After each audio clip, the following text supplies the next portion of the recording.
time's finally come. You got your walk around.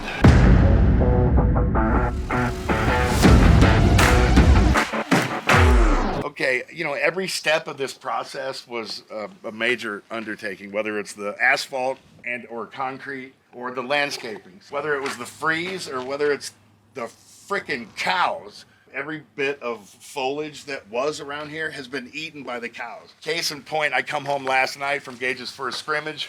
One cow was strategically placed at every corner, eating all of the landscaping. The beautiful landscaping that was here next to the largest residential HVAC unit is non-existent now. It's like fighting uphill. One thing that you'll notice is there's a garage door like every 5 feet. One detail that I wanted, quite obviously based upon a lot of the garages I've done before, is I wanted the ability to drive in and drive straight out in every vehicle with every garage door. So it's excessive. There's like 16 garage doors, but there is a little bit of landscaping still left over here, which means that it's something that obviously the cows don't like. Every garage that has 16 garage doors has to have a car wash installed. So behind these doors is a ridiculous car wash.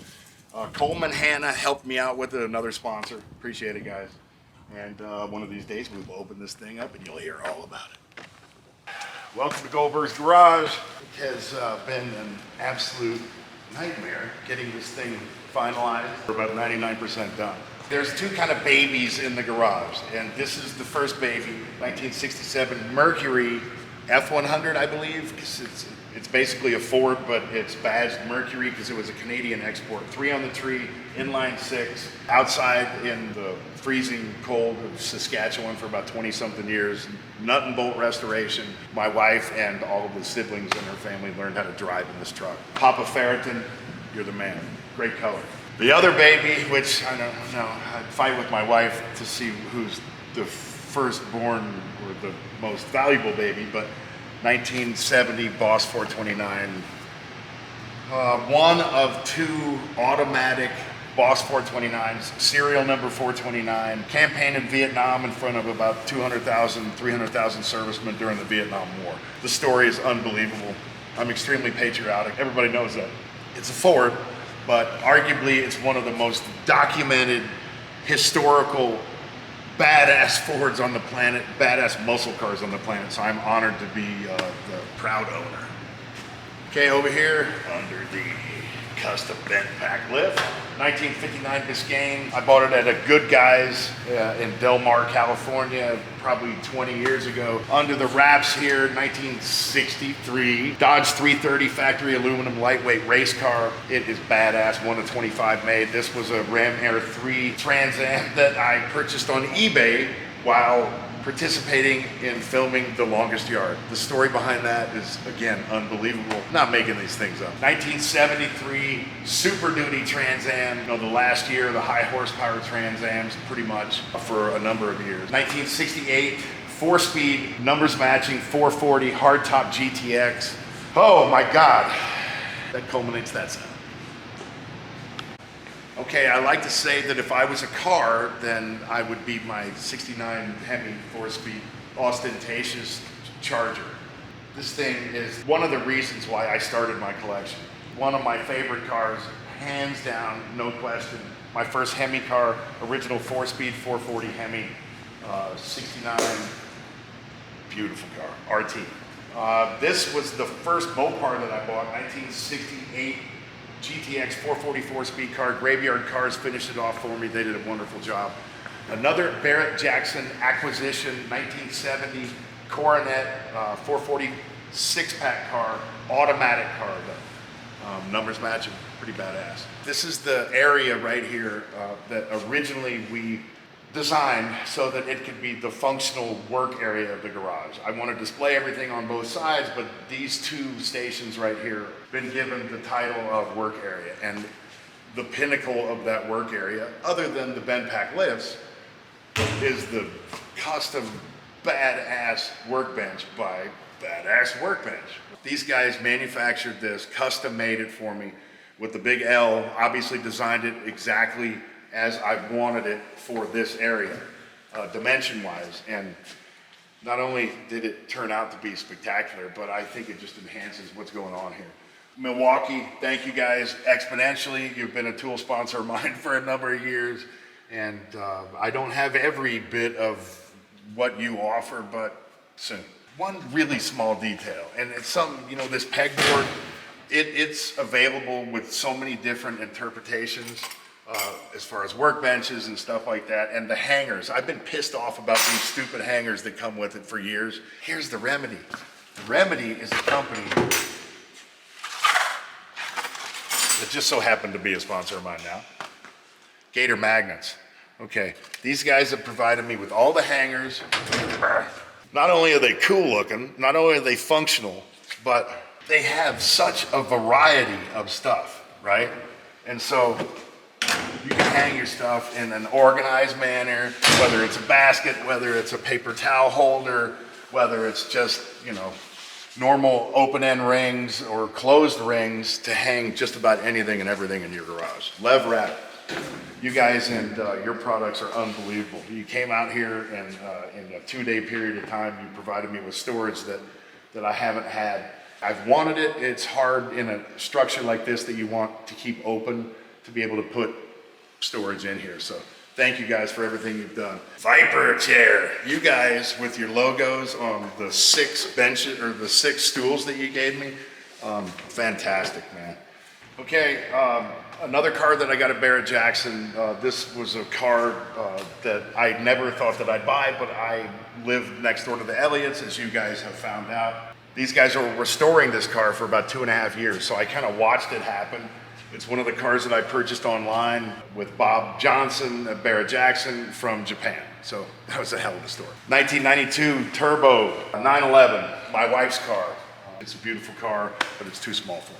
Speaking of too small for me, we have the Cobra here. It's about a 1965. It's a Superformance.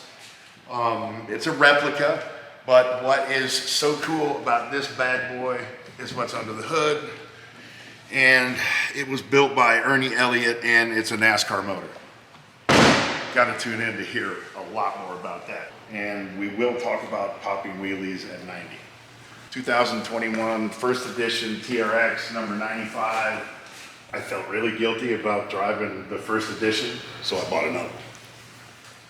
Okay, again, BenPack, one of the best sponsors in the entire world. Been with them for about 20 years. This is one of their custom lifts, holds 6 cars. It holds 6 Dodges in my case. Actually, 5 Dodges and a lot of Dodge crap.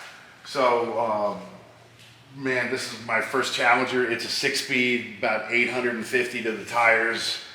Gearhead Fabrications, you're the best. Over to the Demon that's sticking its nose out here. It's the first Demon that I got 2018. Number 37, F8 green, some carbon fiber goodies on it. I love the car. I take it out. I have a lot of fun. Another Demon, black under the cover up there. It's going to a new home probably in about 8 months. Number 1, Dodge Charger Daytona. 2020, they did them, and they did a run of 501 of them, and that's number 1, and that's why it sits there with about 10 miles on it. Gearhead Fabrications, again, with the 1,400 horsepower twin turbo 2017 wide body Charger Turbo 400 fully caged. It's absolutely ridiculous, but again, we'll talk about that later. 2019 Dodge Red Eye. Gearhead Fabrications, again, juiced this thing up, ported the blower. It's got like 840 to the tires. It's a badass Red Eye. 1946 and a half Willys CJ2A. It's a killer 3-speed, just a ranch mongrel. Last but not least, I don't know, 2000, when did I do the movie? 2004, Santa's Sleigh, original numbers matching, first Jewish Santa Claus to fly it over Saskatchewan. Come on, we're going upstairs. Everywhere you turn, there's a story, right? Every car has a story. Well, every surfboard also has a story. And my surfing experience and my wife's surfing experience is a story worth telling. The R on here, which is the emblem for Rusty Surfboards, is very significant because the guy who owns, so Rusty is the guy who built this board for me. He built Wanda's board for her, and he and Ryan Klesko, who are very unbelievable big wave surfers. They can surf with their eyes closed. Took us in San Diego to surf right out in front of my brother's restaurant. Extremely long story short, I couldn't get up but like once, and my wife got hit by a rip current. And so she ended up about a mile down the beach, and I was so damn tired, I didn't even want to ever surf again. So that was the one time I've ever surfed. There'll be a whole episode on these stairs and the fact that I never wanted anybody to really step on them, considering how expensive they are. Okay, equally as important as the car storage and the car display and the car workshop downstairs is Goldberg's gym, right? So quite obviously, by looking at me, I don't use it like I used to. I do have a 17-year-old son. My wife and I are lucky enough to have a kid that loves to train. So it's about a 2,900 square foot weight room. Most of the stuff that we have in here is because it doesn't hurt. Back here, we got the 2 windows that I added to the project, which probably added about 6 months to the build. And we have the unfinished kitchen area, refreshment area. The cool thing about upstairs is not only do we have the weight room, but everything's open. And that's one of the reasons why I designed this the way that I did. Metron Garage. Obviously, those are the guys that spearheaded the build, and can't thank you guys enough. But you see, man, the view that I get from up here is pretty damn awesome. This whole channel was built so that I could share my passion with you guys, whether it be the automobiles, whether it be in the gym, whether it be outside shooting firearms, whether it be hanging out with the exotic animals that we have on the property. It's an opportunity for me to show you guys what I've been doing for the last couple of years and the killer life that we have out here. Here you go with another view from this side.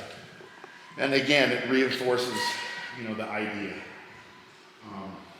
I tried to get the world's largest residential HVAC system installed, as you can see. And in the end, I'm extremely happy about what we've got here. And I can't wait to share it.